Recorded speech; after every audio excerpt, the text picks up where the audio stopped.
ನಮಗೆ ಲೈಂಗಿಕ ಆಸೆ ಇಲ್ಲ, ಅದರಿಂದ ಲವರ್ಸ್ ತಪ್ಕೊಳ್ಳೋ ಬದಲು ಪಶುನ ತಕ್ಕೊಳ್ಳೋದು ನಮಗೆ ಪ್ರೀತಿ. ಇದು ಮಾಡೋದ್ರಿಂದ ಪ್ರೇಮಿಗಳ ದಿನ ಕಾಟಾಚಾರಗಳು ಜಾಸ್ತಿ ಆಗ್ತಾ ಇದ್ದಾವೆ ಹೊರತು ಪಾರ್ಕ್ಗಳಲ್ಲಿ ಒಂದು ರೊಮ್ಯಾನ್ಸ್ಗಳು ಜಾಸ್ತಿ ಆಗ್ತಾ ಇದ್ದಾವೆ ಹೊರತು ಉದ್ಧಾರ ಆಗೋದೇನಿಲ್ಲ. ಲವ್ ಪ್ರೀತಿ ಆಮೇಲೆ ಇದ್ದೇ ಇರುತ್ತೆ, ಎಲ್ಲರೂ ಮಾಡ್ತಾರೆ. ಮದುವೆ ಮಾಡ್ಕೊಂಡ್ಮೇಲೆ ಮಾಡಿದ್ರು ಲವ್. ಇದು ಹಸುಕ್ಕಿಂತ ಇಂಪಾರ್ಟೆಂಟ್ ಯಾವ್ದಿದೆ ಅದು ಸೂಪರ್. ಏನಕ್ಕೆ ಬೇಕದೆಲ್ಲ? ಪ್ರೇಮಿಗಳ ದಿನಾಚರಣೆ ಮಾಡೋದು ಬೇಡ.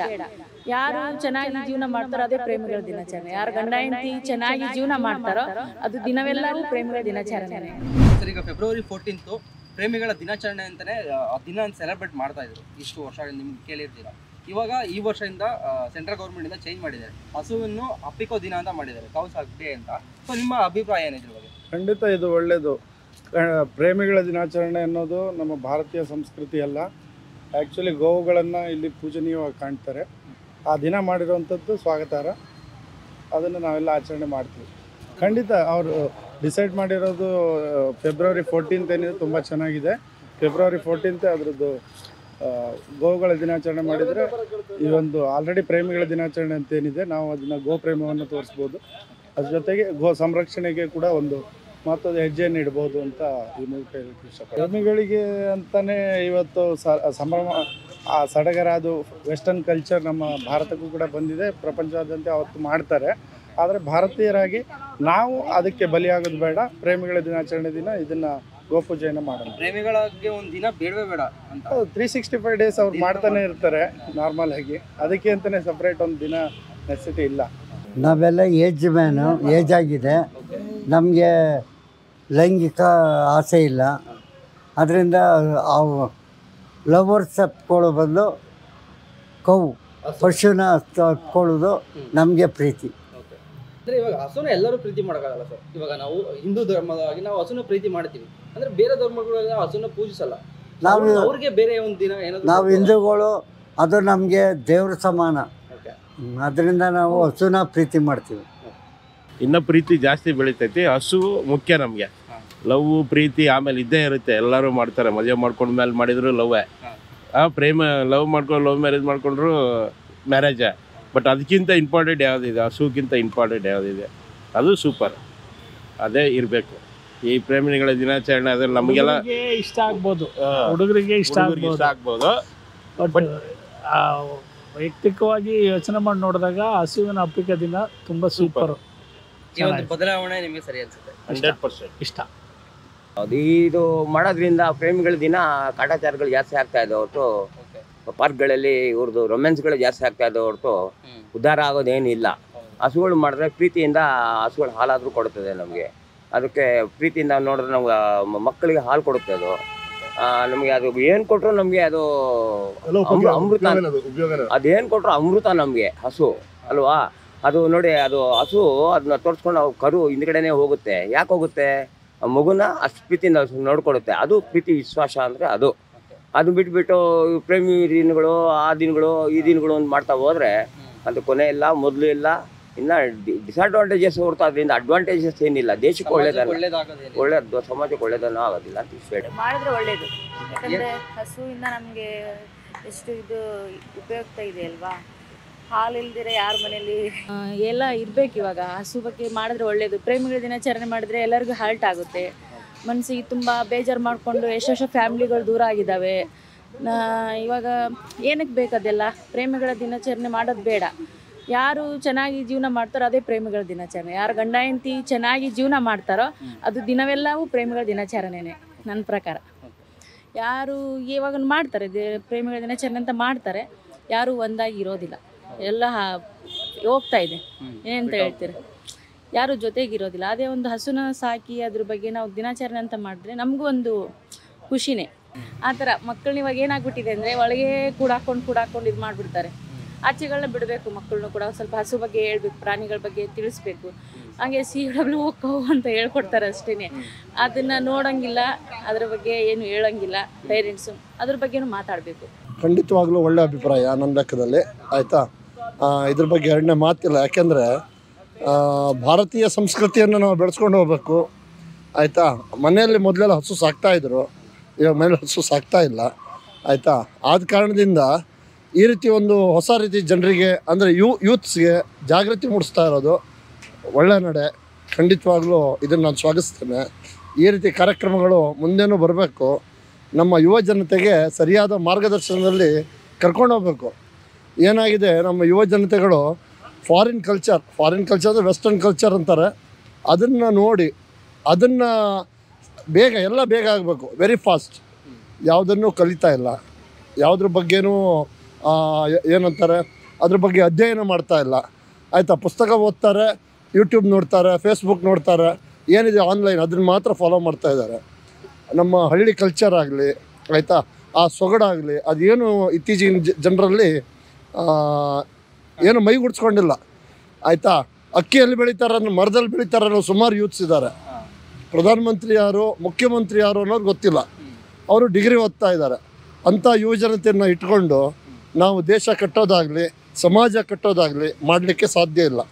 ಸೊ ಈ ರೀತಿಯ ಒಳ್ಳೆಯ ಯೋಜನೆಗಳು, ಇಂಥದ್ದು ಯೋಜನೆಗಳು ಬರ್ತಾ ಇರಬೇಕು. ಇದು ಯಾವುದೇ ಒಂದು ಕೋಮಿನ ಬಗ್ಗೆ ಆಗಲಿ ಅಥವಾ ಯಾರದೇ ಬಗ್ಗೆ ಆಗಲಿ ಅಲ್ಲ, ಇದು ಒಂದು ಜಾಗೃತಿ, ಯುವ ಜನತೆಗೆ ಜಾಗೃತಿ ಮೂಡಿಸುವಂಥ ಕಾರ್ಯಕ್ರಮ. ಹಿಂದೂ ಸಂಸ್ಕೃತಿಯ ಬಗ್ಗೆ, ಹಿಂದೂ ಸಂಸ್ಕೃತಿ ಅಂತಲ್ಲ, ನಮ್ಮ ಈ ಭಾರತ ಭೂಮಿಯ ಸಂಸ್ಕೃತಿ. ಹಿಂದೂ ಸಂಸ್ಕೃತಿ ಇಸ್ ನಾಟ್ ಎ ಒಂದು religion, it's our culture. Hindu is A culture. So ಖಂಡಿತವಾಗಲೂ ಈ ರೀತಿ ಕಾರ್ಯಕ್ರಮಗಳು ಮಾಡಬೇಕು, ಯುವ ಜನತೆನ ಸರಿಯಾದ ದಾರಿಯಲ್ಲಿ ಕರ್ಕೊಂಡು ಹೋಗ್ಬೇಕು, ಆಯಿತಾ. ಈ ರೀತಿ ಮಾರ್ಗದರ್ಶನ ಯಾರು ಹಿರಿಯರು ಮಾಡಬೇಕು, ಒಳ್ಳೆಯದಾಗಲಿ. ಸರ್, ಇವಾಗ ನೀವು ಹಿಂದೂ ಅಂತ ಹೇಳಿದ್ರಲ್ವ, ಹಿಂದೂ ಕಲ್ಚರ್ ಅಂತ ಬಂದರೆ ಇವಾಗ ಹಸುವನ್ನು ನಾವು ಮಾತ್ರ ಪೂಜಿಸ್ತೀವಿ ಅಂದರೆ ಹಿಂದೂಗಳು ಮಾತ್ರ. ಈ ಬೇರೆ ಧರ್ಮದವರೆಲ್ಲ ಏನು ಮಾಡಬೇಕು ಅಂತ ಈ ಒಂದು ದಿನ ಅಲ್ಲ, ಬೇರೆಯವರು ಈ ರೀತಿ ಅಡಾಪ್ಟ್ ಮಾಡ್ಕೊಳ್ಳೋದು ಒಳ್ಳೆಯದು. ಇವಾಗ ಪ್ರೇಮಿಗಳ ದಿನ ಅನ್ನೋದು ಹಿಂದೂ ಕಲ್ಚರಲ್ಲೂ ಇಲ್ಲ, ಮುಸ್ಲಿಂ ಕಲ್ಚರಲ್ಲೂ ಇಲ್ಲ, ಕ್ರಿಶ್ಚಿಯನ್ ಕಲ್ಚರಲ್ಲೂ ಇಲ್ಲ. ಇದನ್ನು ಯಾರೋ ಒಬ್ಬರು ವೆಸ್ಟರ್ನಲ್ಲಿ ಮಾಡಿದ್ರು ಅದನ್ನು ಫಾಲೋ ಮಾಡ್ತಾ ಇದ್ದೀವಿ, ಆಯಿತಾ. ಅದು ಮನೆಯಲ್ಲಿ ಒಪ್ಪಿಗೆ ಇರೋದಿಲ್ಲ, ತಂದೆ ತಾಯಿಗಳು ಒಪ್ಪಿಗೆ ಪಡ್ಕೊಂಡು ಪ್ರೇಮಿಗಳ ದಿನಾಚರಣೆ ಯಾರೂ ಮಾಡೋದಿಲ್ಲ, ಆಯಿತಾ. ಒಳ್ಳೆ ಸದುದ್ದೇಶದಿಂದ ಯಾರೂ ಮಾಡ್ತಾ ಇಲ್ಲ, ಆಯಿತಾ. ಇದರಿಂದ ಸುಮಾರು ರೀತಿ ಅನಾಹುತಗಳಾಗಿದೆ. ಇದು ನೀವು ಮೀಡಿಯಾದವರಿಗೂ ಗೊತ್ತಿದೆ, ಜನರಿಗೂ ಗೊತ್ತಿದೆ, ಆಯಿತಾ. ಜನ ಹೆಂಗೆ ಅಂದರೆ ನಾನು ಮಾಡಬೇಕು ಪ್ರೇಮಿಗಳ ದಿನಾಚರಣೆ, ನನ್ನ ಮಕ್ಕಳು ಮಾಡಬಾರ್ದು, ಈ ರೀತಿ ಮನೋಭಾವ ಇದೆ. ನಾನು ಯೂತ್ ಆಗಿದ್ದಾಗ ನಾನು ಮಾಡಬೇಕು, ನನಗೆ ಮಕ್ಕಳಾದ್ರ ಮೇಲೆ ಅವ್ರು ಮಾಡಬಾರ್ದು, ಈ ರೀತಿ ಮನೋಭಾವ ಇದೆ. ಇದು ಬಿಟ್ಟು ನಾನು ಹೇಳೋದು ಕರೆಕ್ಟಾಗಿ ನಾವು ಏನು ಮಾಡ್ತೀವಿ ಅದನ್ನೇ ನಮ್ಮ ಮಕ್ಕಳು ಮಾಡಬೇಕು. ಆ ರೀತಿ ಕಾರ್ಯಕ್ರಮಗಳನ್ನು ರೂಪಿಸಿದ್ರೆ ಖಂಡಿತ ನಮ್ಮ ಯೂತು ಒಳ್ಳೆ ರೀತಿ ಆಗುತ್ತೆ, ನಮ್ಮ ಸಮಾಜ ಚೆನ್ನಾಗಾಗುತ್ತೆ, ಮುಂದೆ ನಮ್ಮ ದೇಶನೂ ಬಲಿಷ್ಠವಾಗಿ ಒಳ್ಳೆ ರೀತಿ ಇದಾಗುತ್ತೆ ಅಂತ ನಾನು ಹೇಳಕ್ಕೆ ಬಯಸ್ತೀನಿ. ನೋಡಿ ಸರ್, ನಾವು ಹಸುಗಳನ್ನ ಪ್ರೀತಿ ಅಂತಂದರೆ ದೇವ್ರ ಸಮಾನ. ಅದು ಬಸವೇಶ್ವರ, ಅದು ದೇವರು ಬಸವೇಶ್ವರ ಅಂತಂದರೆ ಅದು ಪೂಜಿಸ್ತೀವಿ ನಾವು, ದೇವ್ರ ಸಮಾನ ಅಷ್ಟೇ, ಪ್ರೀತಿ ಕ್ವಶನ್ಸ್ ಅಲ್ಲ. ಬಸವೇಶ್ವರ ಪ್ರೀತಿಸ್ತೀವಿ, ದೇವ್ರ ಸಮಾನ, ಅದು ದೇವ್ರ ಸಮಾನ ಅಂತಂದರೆ ಪ್ರೀತಿ ಮಾಡ್ತೀವಿ. ಅದಕ್ಕೋಸ್ಕರ ನಾವು ಊರ ಕಡೆ ಅವನ ಸೋಮವಾರ ಇರ್ತದಲ್ಲ, ಸೋಮವಾರ ನಾವು ಬೇಸಾಯ ಮಾಡೋದಿಲ್ಲ, ಅವನ್ನ ದೇವ್ರ ಸಮಾನ. ಅದು ಬಸವೇಶ್ವರ ಹುಟ್ಟಿದ್ದದು ದೇವ್ರ ಸೋಮವಾರ ಅಂತ ಬಸವೇಶ್ವರ ದೇವ್ರ ಸಮಾನದ ದೇವ್ರ ಪೂಜೆ ಮಾಡ್ತೀವಿ ಅಷ್ಟೇ. ಅದ್ರ ಮೇಲೆ ಪ್ರೀತಿ ಕ್ವಶನ್ಸ್ ಇಲ್ಲ, ಏನೂ ಇಲ್ಲ. ನಾವು ಪೂಜೆ ದೇವ್ರಿದ್ದಂಗೆ ನಾವು ಪೂಜೆ ಮಾಡ್ತೀವಿ ಅಷ್ಟೇ. ಹಸುನ ಪ್ರೀತಿ ಮಾಡಬೇಕಾಗೋದು ನಮ್ಮ ಹಿಂದೂ ಧರ್ಮ ಇಲ್ವಾ. ಅದನ್ನು ಮಾತಾಡಿ ಇದು ಲವರ್ಸ್ ಅನ್ನೋದು ನಮ್ಮ ಏಜಕ್ಕೆ ಸರಿ ಇಲ್ಲ, ಲಾಯ್ಕಿಲ್ಲ. ಅವ್ರು ಮಾಡ್ಕೊಳ್ಳಿ, ನಮಗೆ ಲಾಯ್ಕಿಲ್ಲ ಅದು ಅಷ್ಟೇ. ನೀವು ಹಸುವಿನ ಪ್ರೀತಿ ಮಾಡೋದು ಸರಿ ಅಂತ ಒಪ್ಕೋತೀರಾ? ಹೌದು, 100%. ಹಸು ತಾಯಿಗೆ ಹೋಲಿಸ್ತೀವಲ್ಲ, ಸೊ ಹಸುನ ಪ್ರೀತಿಸೋದು ಒಳ್ಳೇದಲ್ಲ. It is a good culture. ಈಗ ಕಲ್ಚರೆಲ್ಲ ನಮ್ಮದು ಹೋಗ್ಬಿಟ್ಟಿದೆ. So we have to regain that, recover ಮಾಡಬೇಕು. ಎಸ್ ಸರ್, ಬದಲಾವಣೆ ಚೆನ್ನಾಗಿ. ಯಾಕೆಂತಂದರೆ ನಾವು ಭಾರತೀಯ ಸಂಸ್ಕೃತಿಯನ್ನು ಇದು ಮಾಡಬೇಕು. ಯಾಕಂದರೆ ನಾವು ಹುಟ್ಟಿರೋದು ಇಂಡಿಯಾದಲ್ಲಿ, ಅದಕ್ಕೋಸ್ಕರ ನಾವು ಪ್ರೇಮಿಗಳ ದಿನಾಚರಣೆ ಅದೆಲ್ಲ ನಮ್ಮದಲ್ಲ, ಅದೆಲ್ಲ ವಿದೇಶದ್ದು, ಅದೆಲ್ಲ ನಾವು ಆಚರಣೆ ಮಾಡಬಾರ್ದು. ಈಗ ಗೋವುಗಳು ಭಾಳ ಕೆಲವೊಂದು ಆಕ್ಸಿಡೆಂಟಲ್ಲಿ ಸತ್ತೋಗ್ತವೆ. ಗೋ ಅಪ್ಪಿಗೆ ಇದು ಗೌರ್ಮೆಂಟಿಂದ ಒಳ್ಳೆಯದು, ಭಾಳ ಒಳ್ಳೆ ಡಿಸಿಷನ್ ತೊಗೊಂಡಿದ್ದಾರೆ ಗೌರ್ಮೆಂಟ್ ಅವರು. ಇದೇ ಹಿಂಗೆ ಮುಂದುವರ್ಕೊಂಡು ಹೋಗಲಿ, ಇದೇ ಥರ ಒಳ್ಳೆಯದನ್ನು ಗೌರ್ಮೆಂಟ್ ಅವರು ತರ್ತಾ ಇರಲಿ. ಇದು ನಮ್ಮ ಹಾಗೆ ಇದನ್ನು ಸ್ವಲ್ಪ ಪ್ರಾಣಿಗಳ ಮೇಲೆ ಪ್ರೀತಿನೂ ಜಾಸ್ತಿ ಆಗುತ್ತೆ. ಜನಕ್ಕೆ ಗೊತ್ತಾಗುತ್ತೆ ಕೌವಿಂತ ಎಷ್ಟು ಪ್ರಾಮುಖ್ಯತೆ ಇದೆ. ನಾವು ಗೋನ ತಾಯಿ ಅಂತೇಳಿ ಪೂಜೆ ಮಾಡ್ತೀವಿ, ಅದು ಎಲ್ಲರಿಗೂ ಗೊತ್ತಾಗಬೇಕು. ಒಂದು ರೀತಿ ಹೇಳಬೇಕು ಅಂದರೆ ಅದು ಒಳ್ಳೆಯದೇ. ಗೋ ಬಗ್ಗೆ ಒಂದು ಜನಕ್ಕೆ ಮಾಹಿತಿ ಸಿಗುತ್ತೆ. ಗೋವು ಅನ್ನೋದು ಒಂದು ಮಹಾದೈವ, ಅದ್ರ ಮುಂದೆ ಯಾವುದೂ ಇಲ್ಲ. ಅದರಲ್ಲಿರೋ ಗುಣಗಳಾಗಲಿ ನೋಡಿ, ಅದರಿಂದ ಯಾವುದೋ ಒಂದು ವಸ್ತುನೂ ವೇಸ್ಟೇಜ್ ಆಗಲ್ಲ, ಅಂದರೆ ಪ್ರತಿಯೊಂದು ಬಳಕೆ ಆಗುತ್ತೆ. ಆ ಥರ ಮನುಷ್ಯನೂ ಆಗಬೇಕು. ತನ್ನಲ್ಲಿರುವಷ್ಟು ದಿನ ಎಲ್ಲರಿಗೂ ಒಳ್ಳೇದು ಬಯಸಬೇಕು, ಒಳ್ಳೇದು ಮಾಡಬೇಕು. ಪ್ರೇಮಿಗಳು ಅಷ್ಟೇ, ಪ್ರೇಮ ಮಾಡೋದು ತಪ್ಪು ಅಂತ ನಾವು ಹೇಳಲ್ಲ, ಅದೀಗ ತುಂಬ ಕೆಟ್ಟದ್ದಾಗಿ ಪರಿಣಮಿಸ್ತಿದೆ. ಅವರು ತಮ್ಮ ಜೀವನನೇ ಹಾಳು ಮಾಡ್ಕೊತಾ ಇದ್ದಾರೆ. ಅದೆಲ್ಲ ಆಗಬಾರ್ದು. ಅವರು ಗೋವು ಥರನ ನಿಷ್ಕಲ್ಮಶದ ಪ್ರೀತಿ ಇರಬೇಕು, ಅಂದರೆ ಎರಡು ಕಡೆನೂ ಇರಬೇಕು.